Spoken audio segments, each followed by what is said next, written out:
Hey, welcome back to another edition of Fire Engineering's Tactical Impact. I'm your host, Jim Silvernail. With me today are my co-hosts, Jason Hoevelmann. Jason, how are you? Sitting in his lovely Doing home there great. in Eureka, Missouri, and as always, a friendly face there. The retired fire chief, Steve Olshwanger. Steve, always good to have you on. Thanks for being back. Thank you. And, before we get to our guest, we're going to talk about our episode a little bit today. And quite honestly, we got another great show for you. And we're not going to highlight an article today. As you know, this is the show about tactics, making a tactical impact. And how we do that is we try to highlight one of our articles in fire engineering or one of our great classes and instructors from FDIC. Well, today we have one of those great instructors who will be with us at FDIC International 2026. And we want to talk a little bit about his class, the grab analysis, but also about some of the stuff that he's doing. But I will turn it over to our talent acquisition officer, Jason Hoevelmann, who will give a great introduction. Yeah, thanks, Jim. And Steve, thanks for joining us. And Jim said a lot, but as it relates to FDIC 2026, April 20 through 25, I do know that hot classes are selling really quickly because they're really good. And our guest is part of that as well. He understates his influence and impact in the fire service regularly. But I've had the pleasure of knowing Chief Stone for quite a while now. And he's probably no stranger to anybody that follows fire engineering because he shows up here and there and is involved in a lot of different things. And he's a division training chief at South Walton Fire District, Fort Walton Beach before that. And just a all around true professional.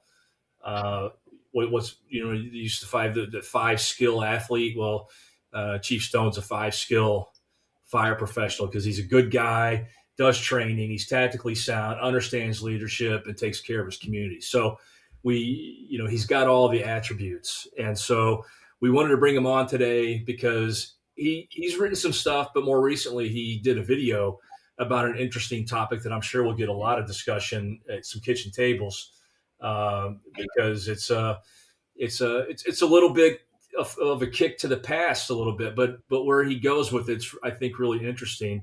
And then we'll have him share what he's doing at FDIC, both his class and his hot instructor stuff. So, Chief, anything I missed, and thanks for coming aboard. No, no, I'm good. Thank you.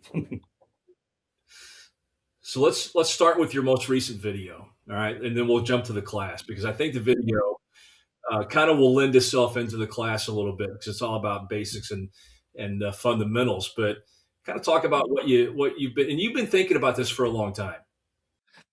Yeah, yes, I have, and it's kind of it's gone two ways, and I don't want to overtalk it, but I don't want to oversimplify it neither. And it's not like something I'm throwing back to the past. I did not come from the inch and a half world. My dad was on the job. He was on the booster reel inch and a half world.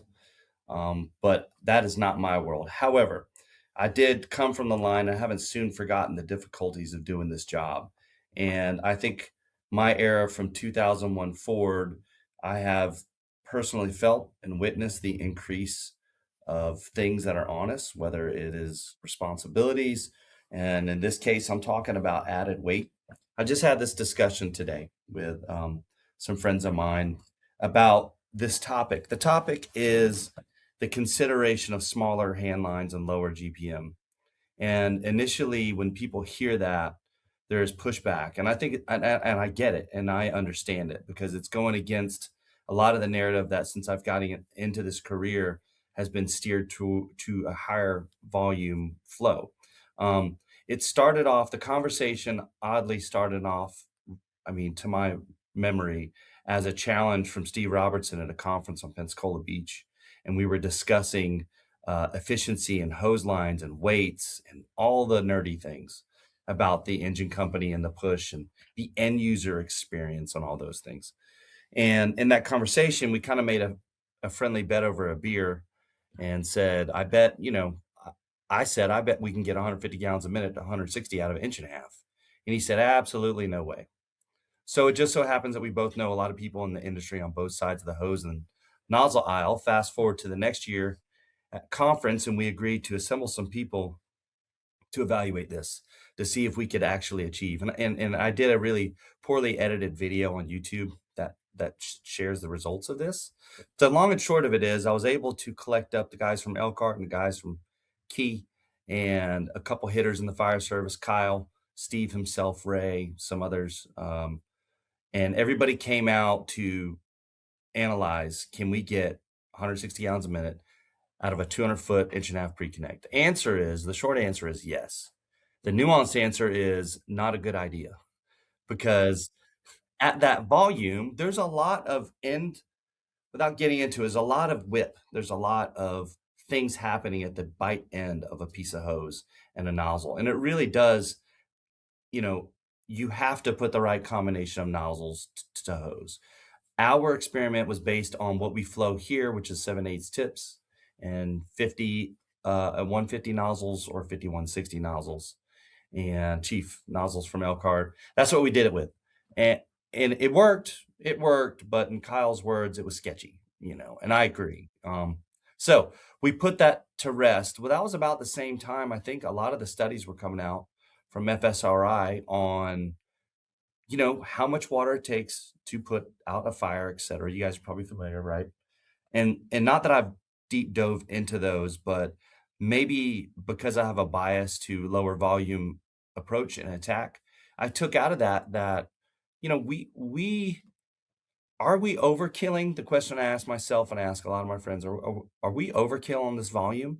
Because here's one of the problems in the suburban minimum staff world that we face when it comes to flowing 160 plus through the front door is two things: the weight of the package total itself, or I would say the last 50 feet.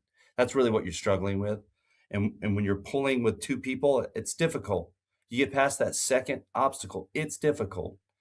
It's difficult for a trained guy. It's a lot more difficult for an untrained guy, girl, firefighter. One, two, nozzle reaction is a direct correlation to flow. So if we could drop a flow back, we can gain less nozzle reaction. That 60 pounds now theoretically turns into 40 or so pounds less. And so my thought process behind it is, well, if we could produce something that's only given up a few gallons, right? And we're already having the science reveal to us that it's control of boxes, like what Kyle says, on the way to the seat of the fire. If a smaller line allows us to be more rapid and get more work done with two people, and no, I'm not justifying less staffing. What I'm saying is we've been crying staffing for 25 years in the job since I've been here. And guess what? We've got zero staffing. So that's not happening.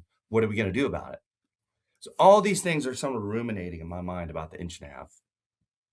And I went back and forth with Ray. He's one of my mentors for a long time about this. Steve Robertson thinks I'm dumb for even considering a lesser volume. My brother's really not on board with it. Like, there's a lot of my friend group, not disrespectfully, right? But they're just like, hey, man, listen, I'm not really down with it. I'm like, that's okay. But in my mind, my thought is this: what if I could drop an overall package hose weight? I could put a line in your hand that is tactically, is that the right word? In your hand feel more control. That has something psychological to do with that. You feel like you have more control over that. If it's pumped at high pressure, so kinks are now a distant memory, we're not worried about kinks anymore because we're back in the 130, 140, 150 range of pressures, depending on the package. And I can reduce that nozzle reaction. So the it's going to come out the wrong way, but the worst of firefighters could find success. I get it. I'm in the training division. Training is always the issue. I don't disagree with that. Some people are never going to be on board. What are we going to do about that? If we can give somebody a package that they can rapidly move with confidence to the seat of the fire faster and more efficiently, we got to ask the question, why are we not doing it? Right now, the American Fire Service, I think, is primed for this for this to be brought up. I got a lot more positive feedback than I anticipated. I fully expect to get beat up, and I take no offense when people disagree, because this is just a perspective and an opinion. But I really do believe, I believe not necessarily from my experiences, but from other people like Steve Florian from Detroit. He goes to a fire or two, the guys in DC I talked to, some of the guys in the Northeast that I talked to, an inch and a half never went away at the 125 to 130 flow. And they're dominating fires and they're stretching 300 and 400 foot lines. I'm not saying that's right, but I'm saying that they're doing it. All that to say, my whole intention is to spark a debate and challenge the narrative of the flow. And here's my layered challenge on it. When I came in, our 2.5 was flowing 325 gallons a minute. We realized, wow, that's too much. Let's back it down to 260. Awesome. We backed it down because the nozzle reaction went down to a manageable 90 pounds or so, somewhere in that range. Like, okay, so we could manage that. Fast forward to now, people are even dropping down that 2.5 flow to 240. That's becoming more of a trend. Why?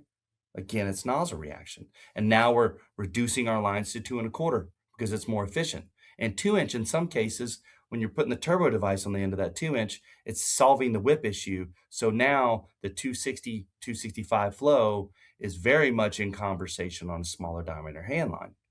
So I go, well, if we're willing to drop to over 30 gallons or more on a 2.5, where you really need the volume of water if you're using that piece of equipment, I contend in the residential setting, not in the commercial setting, residential routine house fire setting, where you're going to pull an 1.75 inches, if you were to drop, 20 gallons, 30 gallons, it's not that, it's negligible. That's my opinion, at least. Some people don't like that because they feel like the extra water is money in the bank. But I'm going more and more and more. We're discovering each day it's not so much the volume as it is the location of where we're putting the hose. How are we getting it there? Do we have the staffing to get it there? If you're struggling, you really need to ask yourself, is there a better way? I'm not saying this is better, but in my mind, it makes sense. And I think that resonated with the people who either watched the video or read the article. Um, yeah, I mean, as much I hope that come out in one common sense thing, because I got a million things running through my mind when I talk about this stuff, because I've had so many conversations. But yeah, that's the whole reason I wrote it, and I still stand by it. And I hope that Keith and others at FSRI are willing to maybe analyze a lower volume attack in the future. If they do, I want to be on that panel. I want to see it. And I will willingly accept how wrong I am if I'm wrong. But I got a feeling that, that with a coupling with kind of, some of these stream differences that are coming into play, and I won't get into any of that, but, different hose streams and things that are coming into play that need to also be observed, you could do a lot of damage. That's just from my perspective right now. I'd like to be a part of that. I, I think there's a lot of validity. I mean, right, wrong, or indifferent, which you pose is, questioning why are we doing what we're doing, and you have to step back. If you're not putting water on fire, regardless, and if you can't reach it with what you got, you have to take a realistic approach. I just want to make a point. I remember I got in this.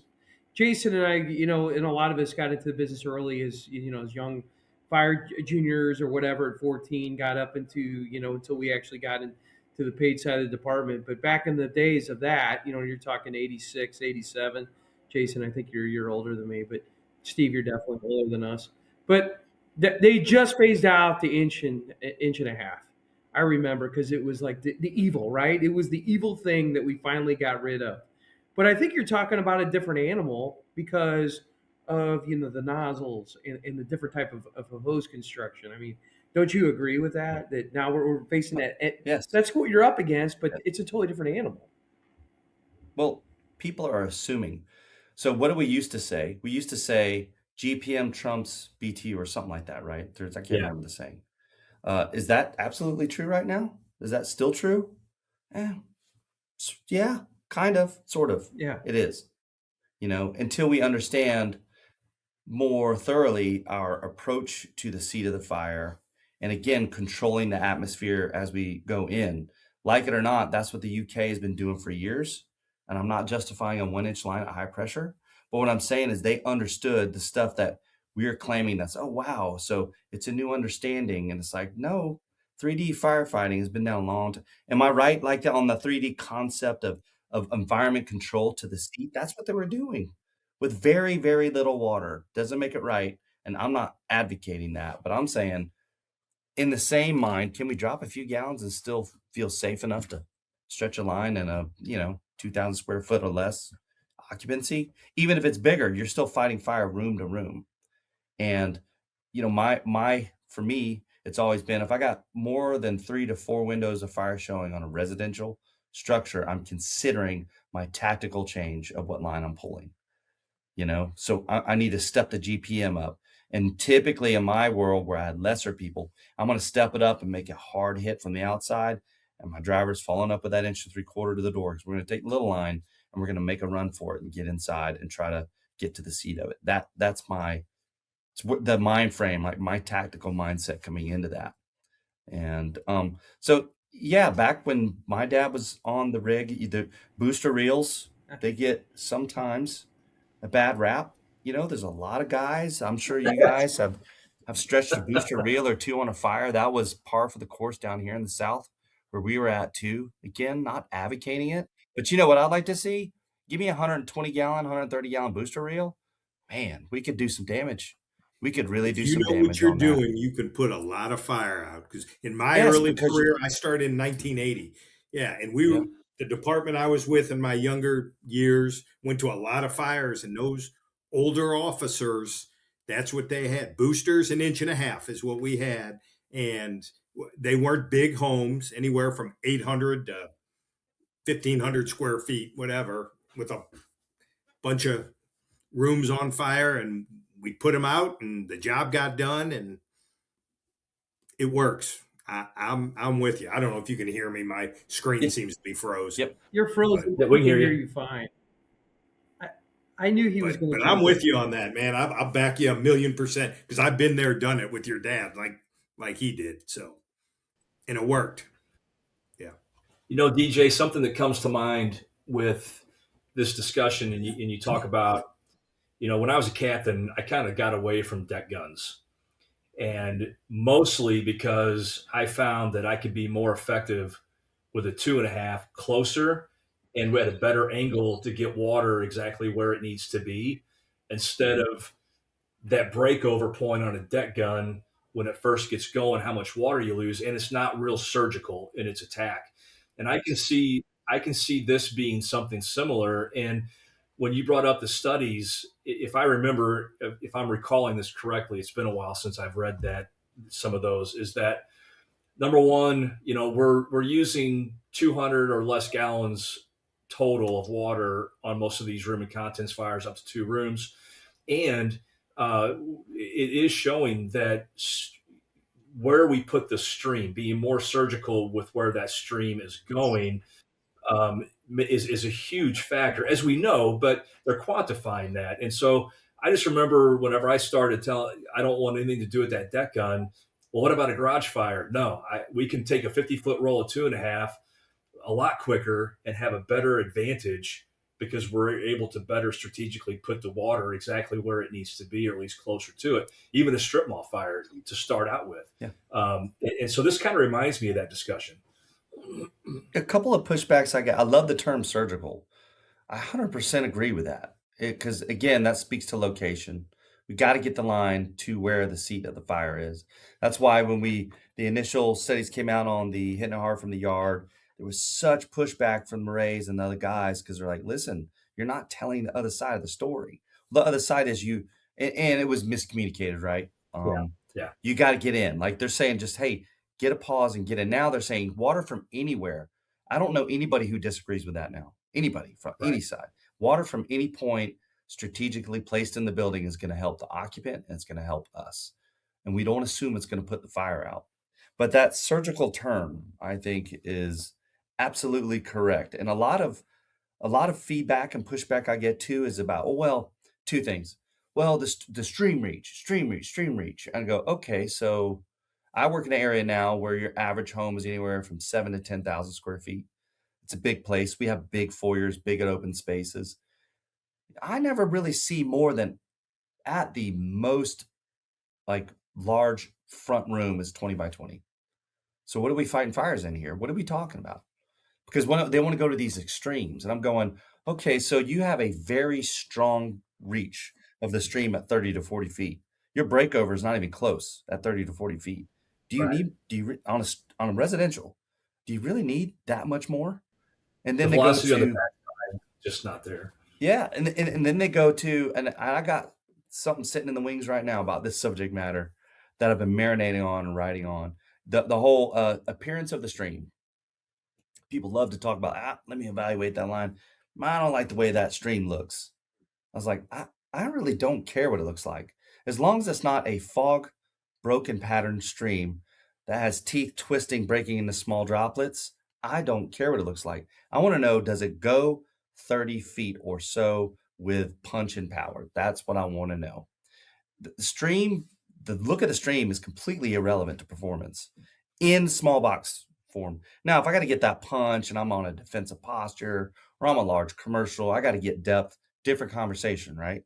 I'm again just honing in on this residential routine. Majority of the fires that we run every day in at least my part of the country, the fires that we run. So there's a lot of interesting pushback, and the biggest one I would say is a lot of ego gets involved. It's a real push against people who have spent a career. Maybe they built classes on how to handle nozzles and hose and how to work a stream, and which is all really great stuff. I'm not discounting that, but I'm trying to make things easier for the least of these so we can find more success in the fireground. Not everybody is a top shelf, well trained into the job firefighter. In fact, vast majority probably are not. So, what do we do about that? That's really the question, in my opinion. We make it easier and better, or we just keep saying it's a training issue and do nothing about it, and then complain that they don't come to our conferences or they don't watch our podcasts or they don't Right. engage. So that could go a whole nother direction. But I'm And that saying these doesn't make them all bad. these It doesn't make them social, bad. yeah, all these Yeah. social elements are at play, right? But it all entertains me. So like, I love the conversation at the end of the day. Whether people Oh agree or yeah. disagree, I love it. It's not lost on me either that you've got 4 chief officers talking about hoses and nozzles and breakover, and so yeah. No, but you bring up good points. Tactics aren't cookie cutter. There's not a one size fits all, and that's what people have a hard time understanding. Like, well, this works in my place. Why doesn't it work at yours? Well, you have different circumstances than we do. So, I mean, it's a good conversation for sure. Yeah, it's regional, right? That's right. That's what they say. Yeah. That's right. All right. Why don't we get into some? Let's talk about your FDIC class. Unless you want to talk about this more, we could definitely get into this probably for hours, as you know. Yeah, Um, and hit me up at FDIC if people want to, for sure, heckle me Yeah. or for sure. talk with me about it or whatever. Well, I'll talk for hours about And this it's stuff great because stuff. I feel like I learn more from forms of opposition sometimes than I do in an echo chamber. Well, I have some good friends in the fire service who are complete polar opposite political and maybe philosophically on the job, but that's what I like about them because they're respectful and they're good people and they have an intelligent perspective, and it's not condescending and like, well, I know it all. I've been doing X for this long, so I don't want to hear it. As soon as people throw up you know, I've been doing it for so long and then this works, that works, and they plant the flag, I'm done.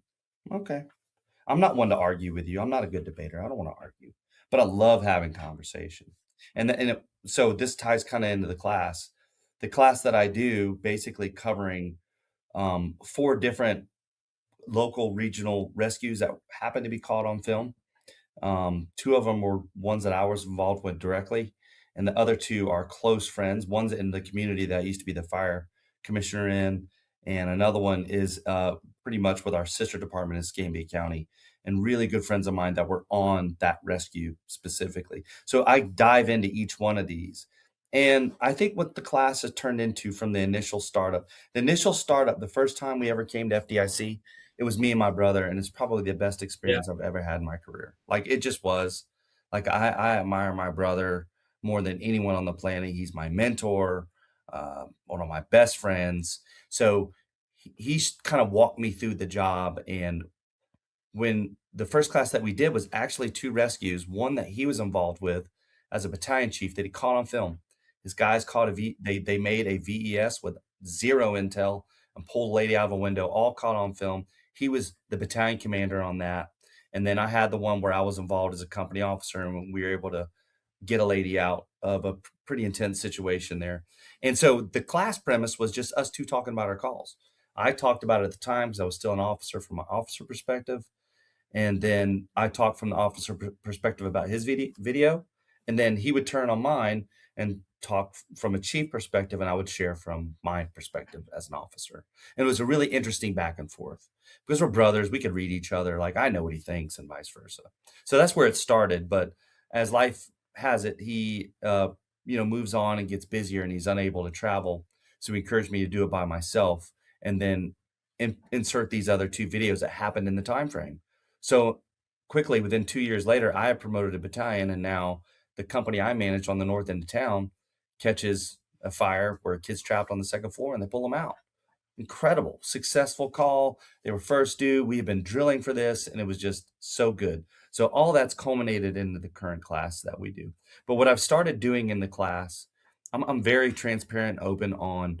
I don't want to talk about how much went right because you can see that. I get down in the weeds. What did not work? So what I've changed in this class is I show the video. I give a little information up front on the response model. We watch the video, and then the very next slide says what went right and what went wrong. I want to know what you have to say about that. And I tell people, be honest. There's nothing you're going to say that I haven't heard or it's going to hurt my feelings. This is here for us to learn. So they'll always start off with a couple. Well, this went right. That went right. Yeah, a few things. We'll get to that. The next slide, I'm going to go through the right and wrongs. But I want to know what didn't written right, and then I'll open up and say, "Here's what didn't go right," blah, and I'll spit it out, and that gives permission for people to go, "Actually, you know what? You really sucked at your mask up times on that." I'm like, "Okay, good. What else?" And it creates this back and forth, and obviously it's a little better in a smaller setting, like the FDIC class setting where you have 20, 30, 40, 50 people. It works pretty good. You get over that, and then it gets a little bit harder to get that interaction of the audience, but for me, I've learned more from that interaction with people and what they saw and what they would do differently, I think, than I have just sharing it, you know what I mean? And learning what I learned through the process. So it's very rewarding to sit and hear feedback on the things that I was involved with. Because I have no ego involved in this. Like, say what you will. Trust me, I have been harder on myself than anything that you could say. Believe me. And I edited the videos to make myself look good to an extent. So, like my video specifically, if I let the whole thing run, they would be like, "Oh my god, this guy sucks," But there was a few things that went right uh, on my particular call, and yeah, man, it's a conversation, and it's I don't know how to really explain the format. It's not like you're going to come there and have these huge takeaways and I'm going to write a ton of notes. It's more or less 4 stories and tactical perspectives on those stories. And it's not somebody else's story. That's another thing. Right. Like I'm sharing my stories here. So there's only 2 of the stories that I wasn't directly involved with, but I intimately know the details. So I'm going to claim it anyways. Not that I was there, but I'm close enough, right? So it's not like I'm picking something off the internet and going, okay, I want to build a class around this other guy's rescue. No, That no. doesn't I that mean, doesn't it's happen, does it? what we learned. Eh, maybe People do maybe a that. few good programs are built off of a lot of other people's materials, but whatever. And my stuff, you could take it. Like I give my stuff out. I can't give all the videos out because I don't have rights to publish them, because I have acquired them. But like my video, I'll send my stuff out to people. It's not proprietary. People have it anyways. There's forms of it on the internet, and they use it to their advantage. But I would like to think I'm like any of you guys sitting here and any of the other instructors. Man, I'm an open book. There's nothing I'm holding close to the chest. And what you see is what you get. I'm too old to play games and build social media presences and all these things. I ain't got time for that. But I really love the job. And hopefully that is what's communicated in the program too. And we've all had those calls over the years where to us, nothing went right. But luckily, to the public that doesn't know really what's going, oh my God, you did a great job and, everything else. But that's how we learn, Yeah. Yes. yeah, that's how we learn, and having these discussions. And the next time we'll get it right for sure. And Hmm. so, Yeah. Pull it up here Yeah. real quick. Definitely. Don't freak out if you don't see yourself on the screen. Okay, here's how you find it. This is our FDIC catalog, and you can find him on Wednesday morning. There it is. Oh, don't look to the class to the right. I didn't do that on purpose, by the way. Let's pull it up. There it is. And you can see DJ's class, which I think is going to be strong. If I wasn't teaching at the same time, I would definitely go take a look. I think there's some strong words in this description, and one of the ones I like is culture. You hear right now, how many times you hear you got to have a strong search culture, a strong culture in your fire department. But how many is that overused, and is it real? I mean, what do you think? I mean, how strong is this culture thing that we keep talking about? I think what we need to do when we say culture, because that means a lot of different things to a lot of different people. When I say culture to my friends that my friends that work St. Louis, as an example, it's a very different thing than culture in the city of Fort Walton Beach, 2 stations, 3 apparatus. So what I mean by that is the culture in my micro department I came up in, man, you could turn the ship like a speedboat, right? I mean, a few decisions, a few good leaders, boom, you go to opposite direction, and you go from pessimism to optimism in a month. That doesn't happen in large organizations. Where I'm at now, 5 stations, we're building a sixth, about 120 man staffing. We're medium sized. Things happen a lot slower. And culture, really, what I've discovered is station to station. So when I say the word culture, I mean the culture of the crew, especially if you're an officer. What are you creating? What are you allowing? What are you championing? What are you building and being intentional on building? A couple things that we can do, I believe, to build that culture is one, you're always leading by example, no brainer.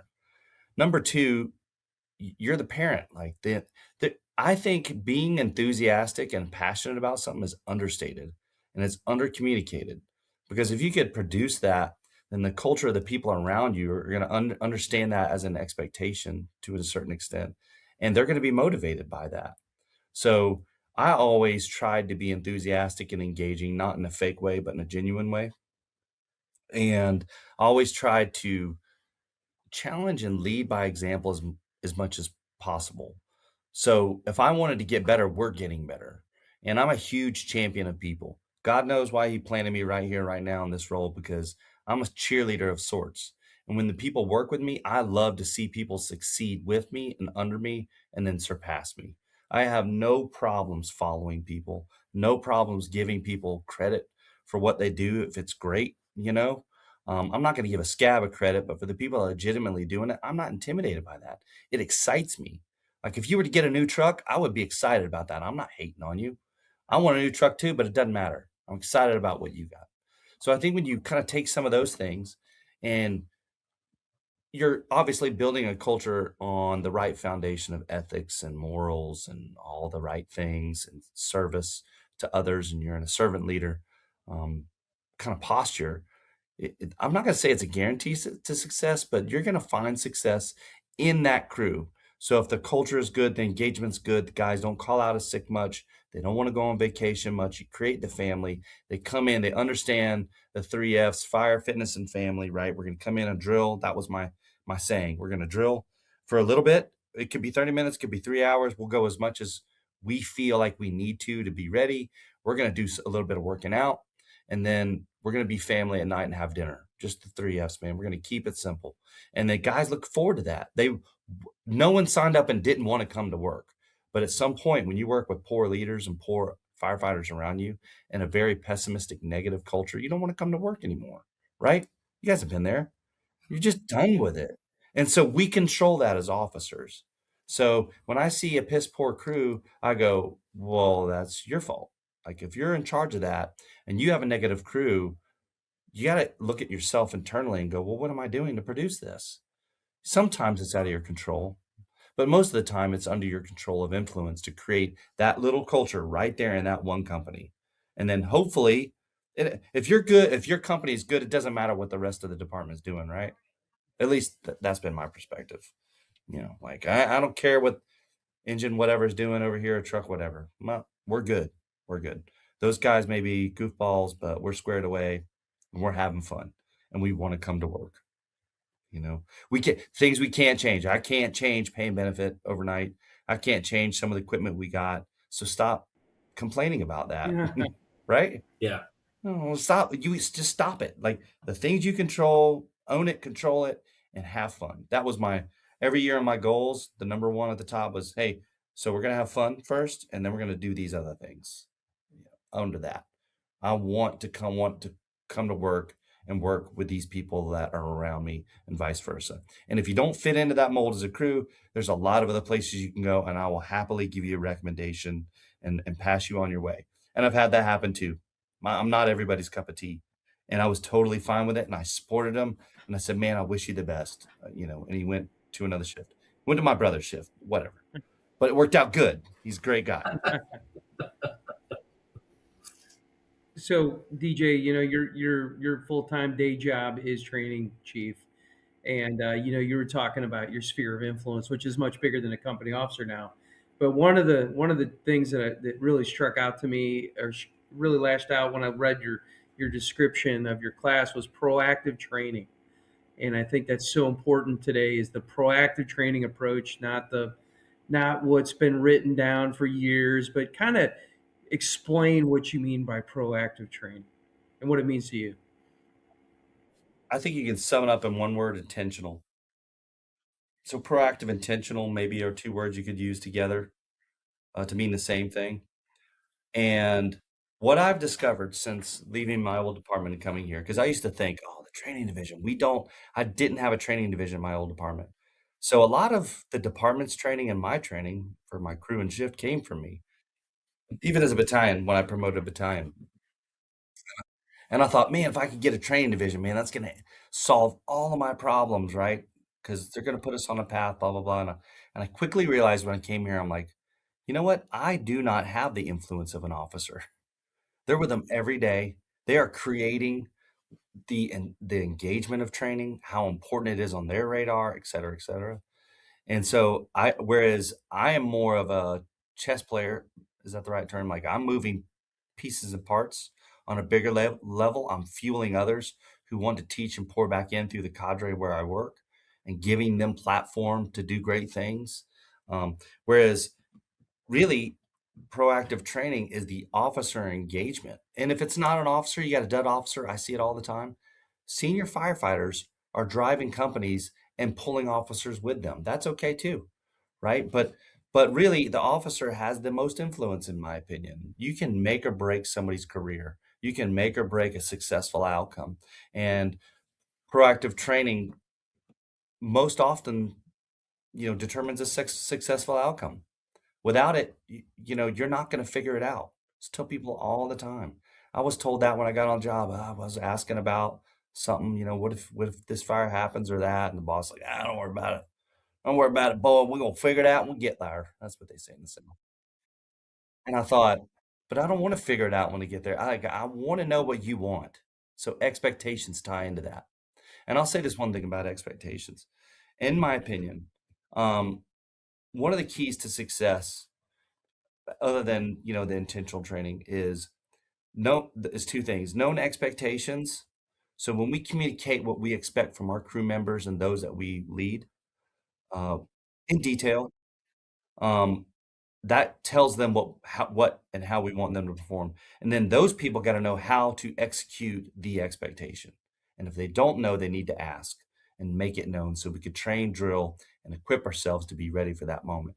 But if you have known expectations and you have a good execution, truly think that's an ingredient for a successful outcome. And I could attest that's been an ingredient for me and my crews. Because the day I got promoted, long before expectations are what they are now, my brother had done them, a form of them. And he said, "Hey, I really think you should. Here you go, do something with it." And then I stumbled on Mark Van Oppen stuff back in the early Mark Van Oppen days when he used to write on a web page that nobody knew about. He's actually a very prolific writer, and he wrote all kinds of stuff. I saw his expectations and I went, "Oh, man, I'm not that smart." I pulled them down. I changed a few things. I input what we did at the city of Fort Walton Beach. I gave him credit at the bottom of my document and then set him out. But yeah, you know, when you are intentional about your training, like every day, the expectation is we are going to do something. And it could be a 10-minute talk at the table, it could be running a drill at the training center, or it could be making a lap in the truck, doing some tactical walkthroughs. Um, and there is no shortage of training. And I will, make a plug for fire engineering. I'm not paid for this, but I actually use it here. I've got the membership. It's a deep catalog. You guys know this, and probably people watching this know this, but maybe they don't pay like the subscription on online. That's a deep catalog of training nuggets, man, that go back years, and it is so diversified and so good. And I've taken full advantage of that in my organization for ideas and discussions and all kinds of things. Everything from videos to podcasts to articles to actual training stuff. I import it and I adapt it, or I just rubber stamp it and send it full credit out to the members. And it's been tremendous. So there's no lack of training 2026. I mean, and if you are, and this may offend some people, but if you're ignorant, if you're ignorant about anything in the fire service in 2026, you're really trying to not pay attention. It's as simple as that. You're just not paying attention. And I love it. Like I'll have guys here say, "Oh, well, that's so and so over on whatever engine truck rescue, and oh, he's old school." I'm like, "Oh, old school? How long has he been on the job?" 21 years, man. He just does it the old school way. And I went, "Huh. Well, I don't feel that way and I don't do those things. I don't think that way. So I don't think it's old school. I don't think that's the case." And meanwhile, I'm sitting here with you guys who have way longer on the job, still engaged, still love it, still understand the nuance. So an old school is a nice way to say somebody's ignorant, in my opinion, of things. And that may rub some people the wrong way, but hopefully it encourages them to go, "You know what? I do need to pay attention a little bit more, especially if you're responsible for three other souls or two other souls on an apparatus." That's a heavy burden that should weigh heavy on all of us that are responsible for performing on the fireground on something that could potentially kill you, at, every so often when we run these calls. Well, I can't agree more. I think, it's important to take a step back and really look at what you do. And, the old school ways may have had value, but things change. There's definitely, this is a dynamic world we live in the fire service. And, if you're going by the book that you came in on, which our IFSTA book said never spray water, in any direction but on fire, and everything has changed, then you're really not doing your job correctly. So I agree 100%. Steve, I'd love to hear what you have to say about this. Yeah, sorry about that. I don't know what's going on over here, but no, I agree 100%, and so much of it just resonates with me. And looking back at my career and things I've done and been involved with, and yeah, it's kind of a full circle. The some people think it's old school at 20 years.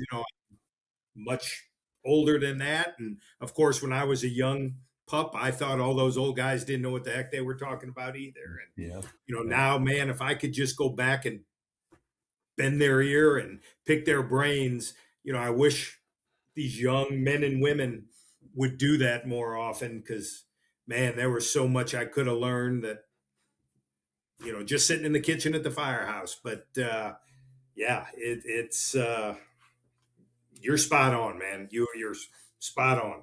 Yeah, you definitely hit the nail on the head, and hopefully more than less people listen to it and take advantage of what you got to say and what you've been through, and yeah. So Yeah, so we're at that 45-minute mark, DJ, and I think we've got a lot of good nuggets for everybody. I know I always get a lot out of these conversations, I and don't the mean to talk passion. so much. Sorry, man. No, that's I why just get we have you. excited about the stuff. No, that's why we want you. We want you to do all the talking. That's exactly what we want, Yeah. and so it's been great. And so, before we close out, how can people get a hold of you if and where might you be other than FDIC or anywhere else? Can they catch up with you? I'm not necessarily sharing anywhere at this point other than FDIC. Maybe later this year in Arkansas. Okay. I'd be remiss not to mention the work with Steve Florian and his class, the hose and nozzle Oh lab. yeah. Um, that should be really interesting. It's a very different direction on the hands-on piece this year with that. So I'm helping with that, but otherwise, email contact 850fireman at gmail for really anything. And then I'm on social media. Facebook is kind of the thing. I must be an old man thing, but it's the best platform for me to kind of see what's going on. And I took a break for a few years there a while back, but when I took this position, I realized the value of the networking piece, and it keeps me connected to kind of things that are going on. Um, I do a little bit. Well, I'm just going to call it Twitter. I never like calling it X, but I do have an Yeah. account there too. It's interesting for me as an older guy, the two different platforms. Um, One has less drama, Twitter, but now that they have kind of dialed in whatever their rhythm is, I end up seeing stuff I don't want to see, like politics and crap. So I've been a little frustrated with that. But anyways, Facebook, just look me up, David DJ Stone on there, or 850 Fireman. That's something me and my brother work on the side, just as a way to express ourselves and create some regional brotherhood. Where we're at, 850 is an area code on the northwest area of Florida here that affiliates everybody together. Yeah, and that's kind of where we live. And my brother does a bit of writing and talking on there as well. And so, yeah, I think that's it for me. Excellent. Thanks so much. It is awesome. Outstanding stuff. Appreciate it. Thank you. Let's see, where are we at, Jay? How about us? definitely. You're going to be at FDIC this year, of course. Talk a little bit. Yeah, I'm teaching Friday morning, and Winter Fire School in Missouri is the first weekend in February, and then I'm going to be in Nebraska a couple weeks after that. Mo Chiefs at the end of the month. I got a busy spring. You're a busy man. You're a busy man. Yeah.